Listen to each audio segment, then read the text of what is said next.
We're going to be here for the next 35 minutes talking about priorities, predictions, and best practices when dealing and defending against cyber threats. My name is Ignacio Alvarez. I am an attorney. I was a cop for 25 years, and I became an attorney, and I have the pleasure of representing Patrick Dyer, his family, and his company, Digital Era, and I also serve as outside corporate counsel for the company iBoss. When we were doing our getting to know each other, I made the joke that 5 years ago I became a cybersecurity victim, and that's how I got into this industry by becoming a victim and then learning about the industry. So what we're going to start off with is an introduction. We'll begin with Alex. Hey everyone, I'm Alex Babar. I have about 5+ years in cybersecurity, but on the vendor side of the world. I head up product marketing at a company called Brinka. If you want to learn more about us, you can check us out over there. But I've had experiences spanning identity and access management, security, application security, and then vulnerability management. Really excited to talk today about trends and stuff that I've seen on the last few years. I think there's a couple notable ones for sure in the last 12 months we'll talk about later. But let me hand it off to Alan. Hi, I'm Alan Thatcher, Field CTO at Lacework. Over there is CNAP platform, looking at configuration vulnerabilities, detecting unknown unknowns in your environment. I spent most of my career behind a desk dealing with security teams, and I've been in the security space now for about 5 years, so I'm happy to have this discussion today. How you doing? I'm Chris Ussersman. Been in intelligence and cyber for, over 30 years. I keep hating to say that. And I spent 14 years Air Force intelligence and over 10 years developing and employing offensive cyber weapons for some fun agencies in the DC area, which is where I'm from. So I flew down here yesterday for this. So thank you. Happy after lunch, everybody. Ron Nixon, I'm the field CISO, CTO for the public sector business over at Cohesity. We're over there, a data management, data security company. I guess I come to the panel, I've got, like Chris, 30 years of experience in this business. I've been doing cyber for, well before it was being called cyber. I culminated my career doing offensive and defensive operations at the national level between Fort Meade and Fort Belvoir and a couple of other places. So that's me. Excellent. We're going to begin with Chris. And what we wanted to start off with is what were the lessons learned in the last 12 months? And then from there we'll continue to his left and then go down the panel. Thank you. So it's interesting. There's at the international level, obviously a little over a year ago, Russia went into the Ukraine. That's no surprise to anybody. What was really interesting was the ramping up of cyber operations that were exposed, all of the activities that were exposed because of that. And one in particular was the Conti ransomware group that fell victim to an insider threat. And that was because half of the leadership was pro-Russian, and the other half of the leadership was definitely against them announcing the fact that Conti was pro-Russian. And so they took all of their data and they dumped it on the internet, including the source code for the ransomware, how they do business operations, how they actually secure some of the vendor solutions in this room to help figure out how to get around it. That was a learning experience for the cybersecurity community and the intelligence community. The other aspect of it, a little bit closer, is around, and something near to my heart, is DNS security. We're seeing a lot more ramping up of protective DNS at the national level. Australia, UK, US government all have solutions for that. NSA has a pilot program for the defense industrial base, and that's starting to amplify out to other nation states, and it's also coming back more locally as well. So I'm going to carry on to what Chris was talking about a little bit, and actually talking about those ransomware groups and those cyber criminal organizations. And I think one of the things that's surprised everybody that we've seen over the past year, 12 months, is the resiliency of those organizations to be broken up and reconstitute and shift fire pretty quickly.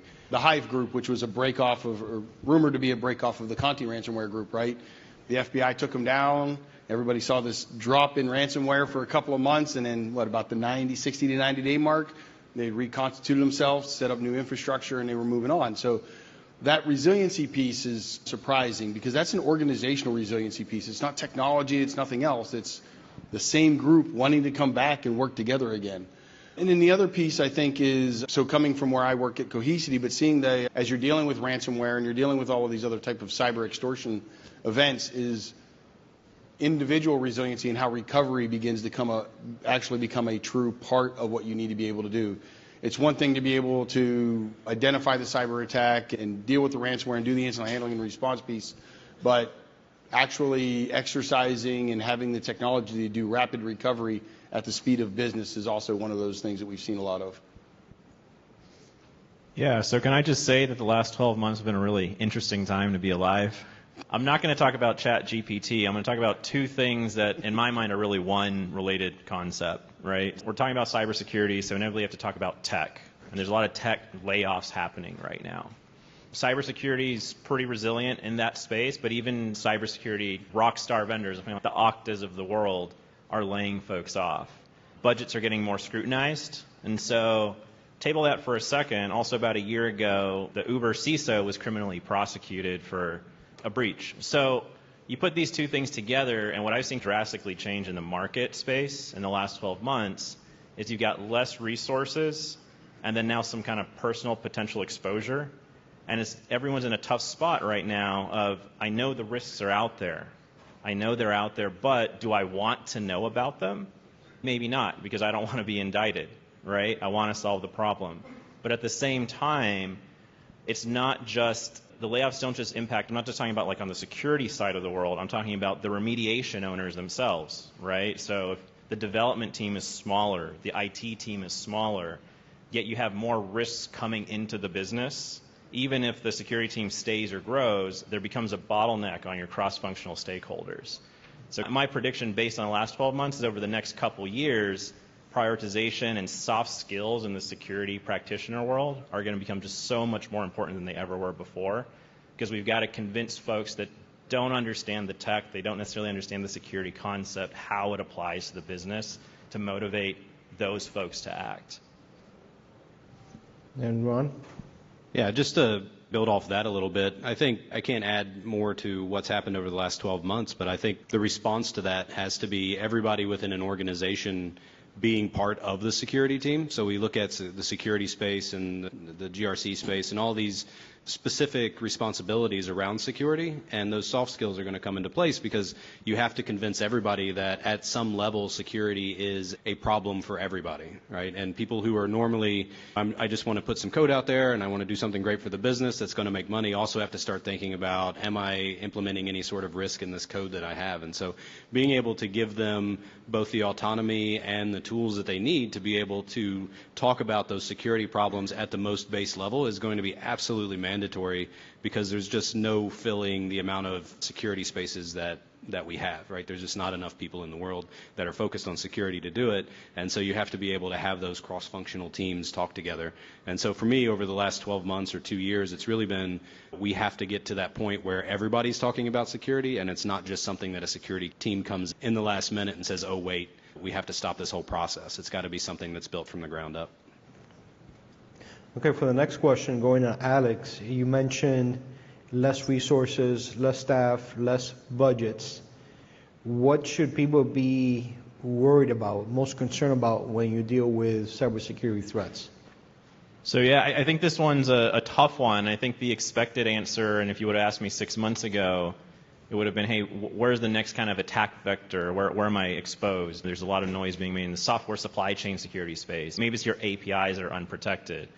But actually, I feel like there's a bigger risk than that. It's the lack of unification or holistic view of that attack surface. There's some folks, I think the buzzword in the industry right now is visibility, but is visibility on what, right? Visibility about what? Visibility to do what? What I'm seeing right now is a lot of, and so I'm more familiar with like larger enterprise security, it's the security teams themselves are siloed. So in product management, there's a concept called Conway's Law. It's an adage of don't ship the org chart. So it feels like security is becoming a victim of that a little bit. I got my application security team over here, and they have findings on this side of the world. I got my cloud security team over here. Got my on-prem infrastructure security team over here. I got my identity security team over here. And they're all operating great in a silo, but how do you then create that unified database of the attack surface? And the reason it relates, Ignacio, to the first thing I was mentioning is now you can truly prioritize across the business, not just in a kind of compartmentalized, departmental view of the world. Alan? Yeah, I think if we look at like where things are coming from, it's really hard to tell, right? So like we have the traditional, I'm going to attack this known CVE, I'm going to look for open ports, I'm going to look for open buckets, that sort of stuff.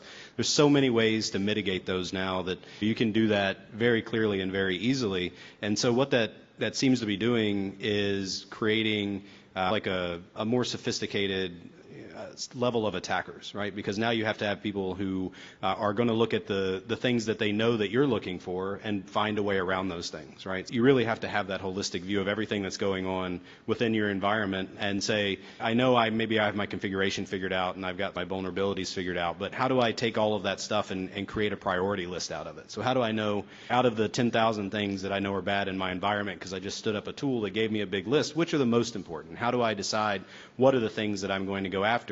And that's just like at the gates. That's securing the gates, right? But then you have to look at somebody's going to find a way into your environment. Somebody's going to find an attack vector that nobody had thought of before. And it may be a vulnerability like Log4j. It may be just something that nobody even realized was going to be a problem. Cloud providers often give permissions that you can assign that make your life easier. Turns out 6 months down the road, a year down the road, oh, by the way, everybody who had that attribute on their IAM privileges basically just left the whole infrastructure open to enumeration. And you have to be able to defend against those things. So how do you prioritize those, I think, is where the defense against the unknown attacks that are going to be coming at us come from, and then how do you find them very quickly within your environment. So just my thought. Chris, I'm going to throw a little spin on it for you. Are the threats different in different regions since you travel in a lot of parts of the world? Yeah, actually, I get asked this question a lot. I was in Korea 2 weeks ago. I was in the Dominican Republic last week. I'm heading to India tomorrow. There's often, and I do a lot of work in Australia, and one of the most common questions I get is, tell me what's hitting me in my region. And I don't know, I assume most of you know how the internet works. You can scan the entire internet in a matter of hours, right? And a lot of threat actors are utilizing tools that can do that automatically. Hell, there's Shodan out there that can do it, already has done it for you. You just go pick out the ones that are interesting to you and target it. They don't care where you are, unless it's a focused attack where I'm intending to get into FIU, or I'm intending to get into the Department of Justice or DOD. Then it's targets of opportunity. And that's the biggest thing about it, is it's super simple to launch an attack from somebody's basement or an organized center in Europe that doesn't care where you are geographically. But to also follow up on the previous component of that, there's been some of the most successful organizations from a cybersecurity and resilience perspective have a convergence of NetOps and SecOps. There's some shared budget, there's shared tools. Context is critical. And quick show of hands, how many people in here are CISSPs? Okay, do you remember CIA model? Confidentiality, integrity, and availability? It's not or availability. All three of those have to work together. So that needs to be part of your plan as well. Ron? I like that you went back to the triad. I'm a huge fan of those. So when I think about like the threats that concern me, the funny thing is nobody on the panel said the user, but that part hasn't gone away. If you look at, in fact, actually, you could argue that there's been a larger focus on the user community now because the social engineering attacks are considerably more sophisticated now than they used to be. They spend a lot more time understanding your organization before they get dwell time in your organization. And I hate continually using ransomware as the catalyst, right? Maybe cyber extortion is a better way of saying it. But those types of attacks, if you look at the sophistication and when they're inside the organization and they're inside that environment, they're using that exterior social engineering dwell time, for lack of a better term, really to large efficiency. They're able to get at the pieces of an environment, the keys of the kingdom that they want, and spend a lot of time there so that when they do launch their attack, it is devastating, right? They're hitting down and they're locking down all the right pieces that they want to incapacitate you, because those attacks are about leverage. They're not about, like everybody's, it's about encrypting this or no, it's about leverage. It's about getting you to, backing you into a corner so that you have to pay and you have to respond. You look at the city schools of Los Angeles from last month or 2 months ago, they bled them dry with just leaking bits of information out over the entire course. And when I think about it, it's how do you minimize a bad guy's ability to get leverage inside of your organization? And I hate buzzwords, but things like zero trust, microsegmentation, granular identity and access control, RBAC, ABAC, all those fun things, they begin to get you at that ability to control that access. So they don't have the ability to get leverage. So leverage scares the crap out of me, if I was going to say it in a better way. Ron, let me throw a twist at you with dealing with threats. You mentioned that your company does databases, backup databases. From somebody like me, who's not an IT, I don't want to call you guys nerds, but IT person, what are the threats for a law firm like myself that everything is on the iCloud, everything is on a separate database? So just real quick on that. I am a big advocate of infrastructure as agnostic kind of thing. I don't care if it's cloud. I don't care if it's hybrid. I don't care if it's on-prem, pure cloud. The mechanisms that you have to put in place are the same. Functionally are the same, right? There's nuances to how I'm building out backup in the cloud versus backup on-prem. Is backup as an example, or monitoring. The frustrating piece about cloud, maybe not the frustrating piece, but you are giving up control to a degree. You're giving up infrastructure control. You no longer control that infrastructure. When you start talking about attack surface, but I could back it up and go, remote work does the same thing, BYOD does the same thing, right? Bring your own device brings the same thing. And so when you begin to talk about it in those terms, I would say that they are all equal to a degree, but when it comes down to security, it comes down to assessing risk, assessing threat, and assessing your budget to be able to deal with the risk and the threat. Next topic, we're going to be discussing upcoming and new regulations, both at the state and the federal level. And as an attorney, I think what makes it so difficult for me is that every state is different. And then you got the federal regulations on top of that. So Ron, why don't we begin with you? Yeah, that's a you put it you opened it up well. So if you look in the past 2 years, Florida, Maryland, Virginia, California, Colorado, and a spatful of other, all of these states have issued their own cybersecurity privacy laws. Florida actually took it a bit further and added reporting requirements for cyber events and the inability to pay for ransomware attack. You're seeing that same aspect, though, in a lot of states. A lot of states are trying to figure out, how do I deal with ransomware or cyber extortion? How do I deal with that? And if I make it illegal for you to pay, but people do have to take into account, like when you're going to go down that path, that depending on the organization that you're dealing with on the other side, the hostile actor, the bad guy, your ransomware, your ransom payment could actually be funneled straight to a terrorist organization or to a sanctioned nation. The North Koreans are all over that list, and they fund most of their cyber programs and a good portion of their government off of ransomware attacks.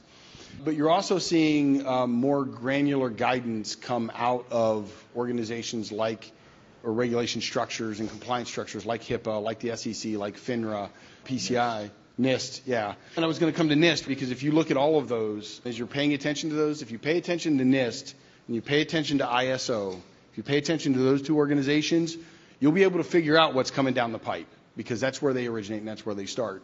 And so, so what I think I see is you are seeing more granular, more very specific, like from our standpoint at Cohesity, we're seeing direct alignment to backup and recovery, external backups, immutable data sets.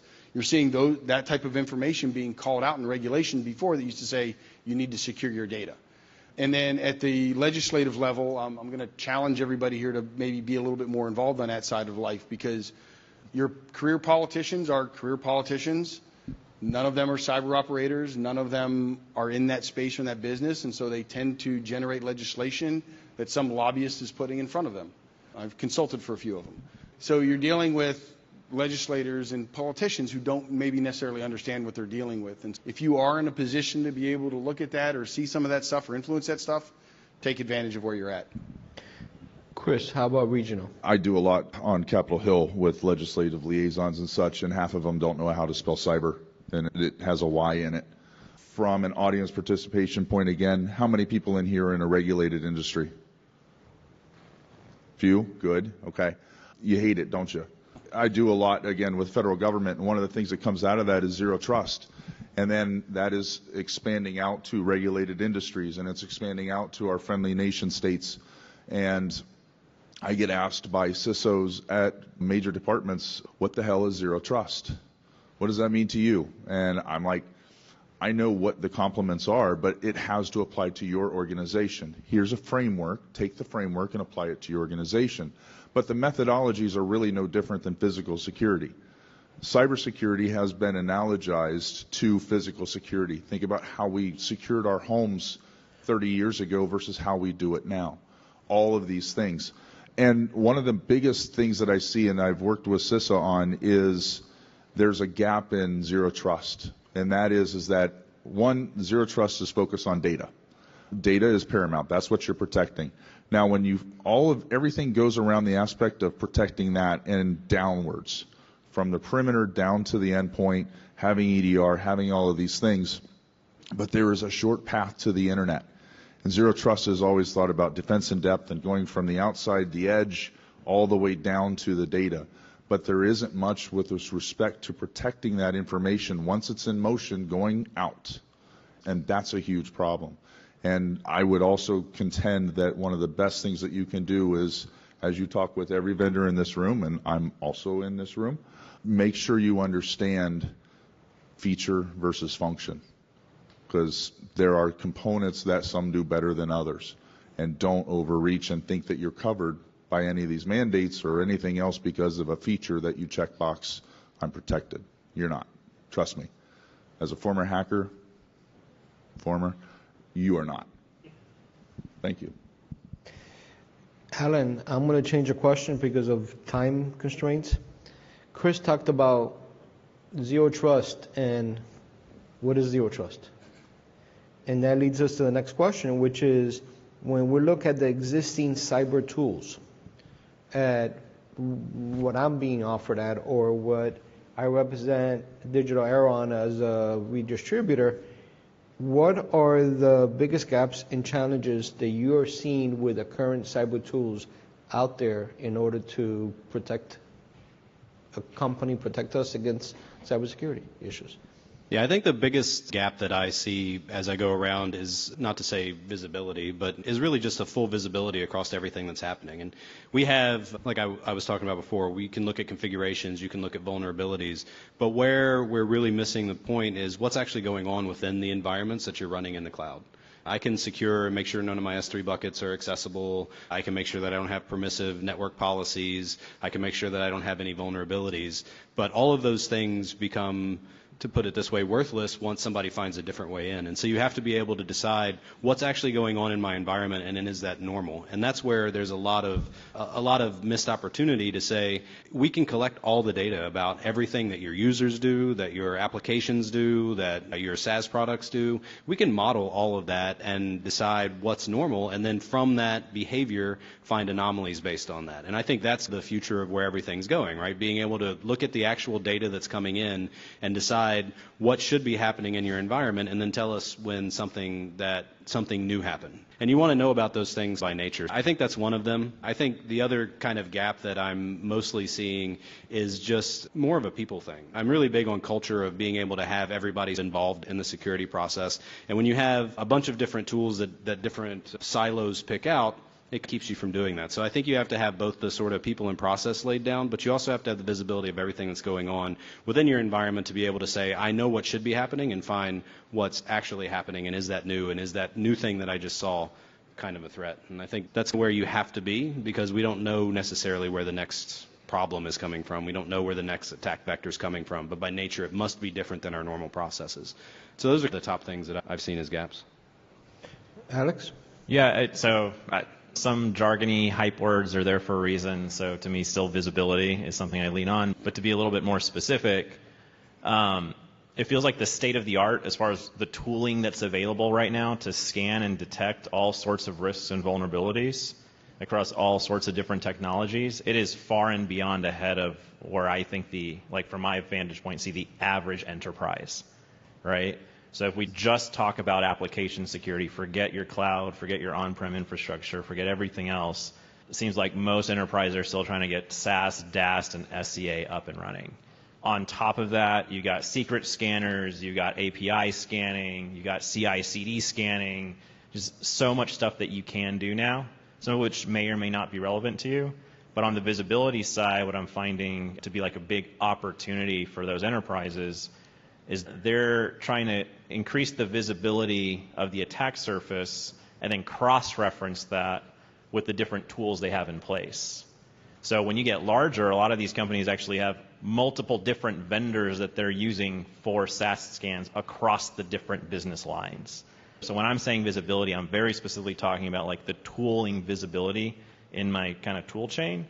And then the reason I'm excited about that kind of happening and that gap getting filled is because it does feel like historically it's like, hey, what's the trendy tool? What's the thing I'm missing out on? Some category just for right or wrong moved on to mainstream. And now if I don't have it, I'm not doing my job.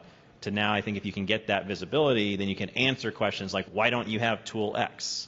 Or do we need tool Y? And you course correct to see what's more necessary for me, for my business. I think that's where it's going. But yeah, I do think that delta between where the market offers, where the market is and technology you can procure to what you have, I think that's the delta that needs to get rationalized in the next year or so. And to pull all of that together, it's not just visibility, it's context. It's the understanding.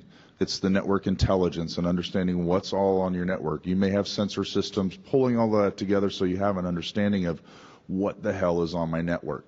That's also NIST control number one.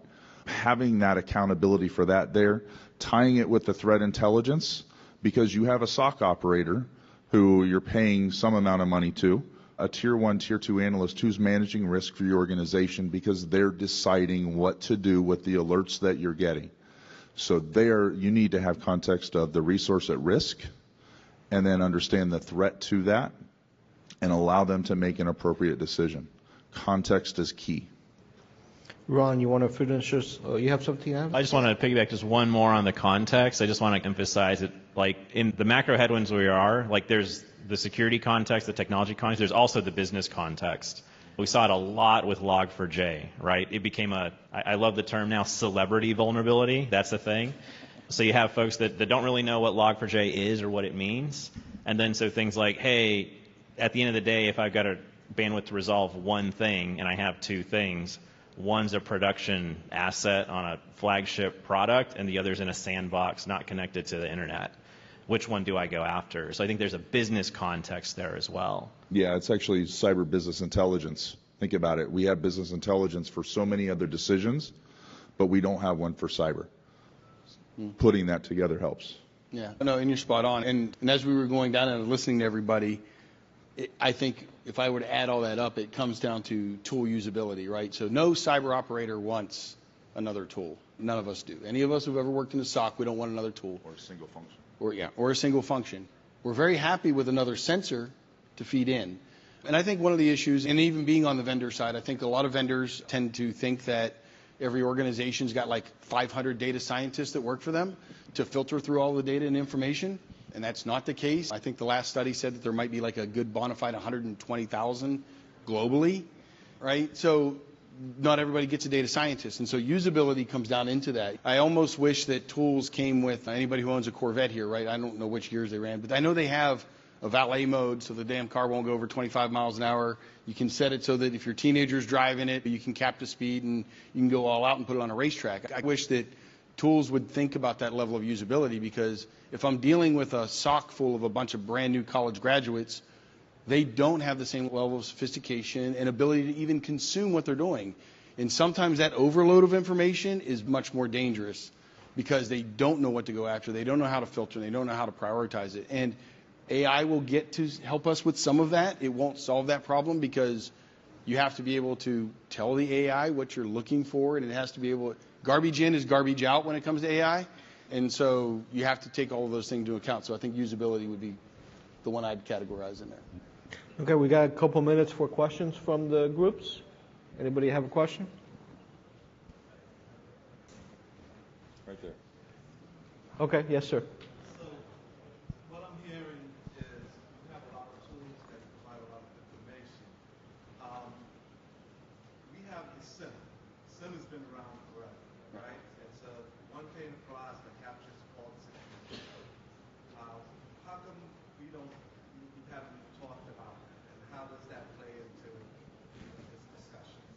Who wants to take the lead? I'll take a first stab. You called it a single pane of glass. I call it a single glass of pain.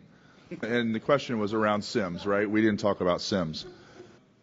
There are the garbage in, garbage out, right? If you don't have the right sensors, if you don't have the right systems that are feeding into it, and also there's this, dare I say it, a pain in the ass construct that you have NetOps, and SecOps has got to get access to the data that's in NetOps.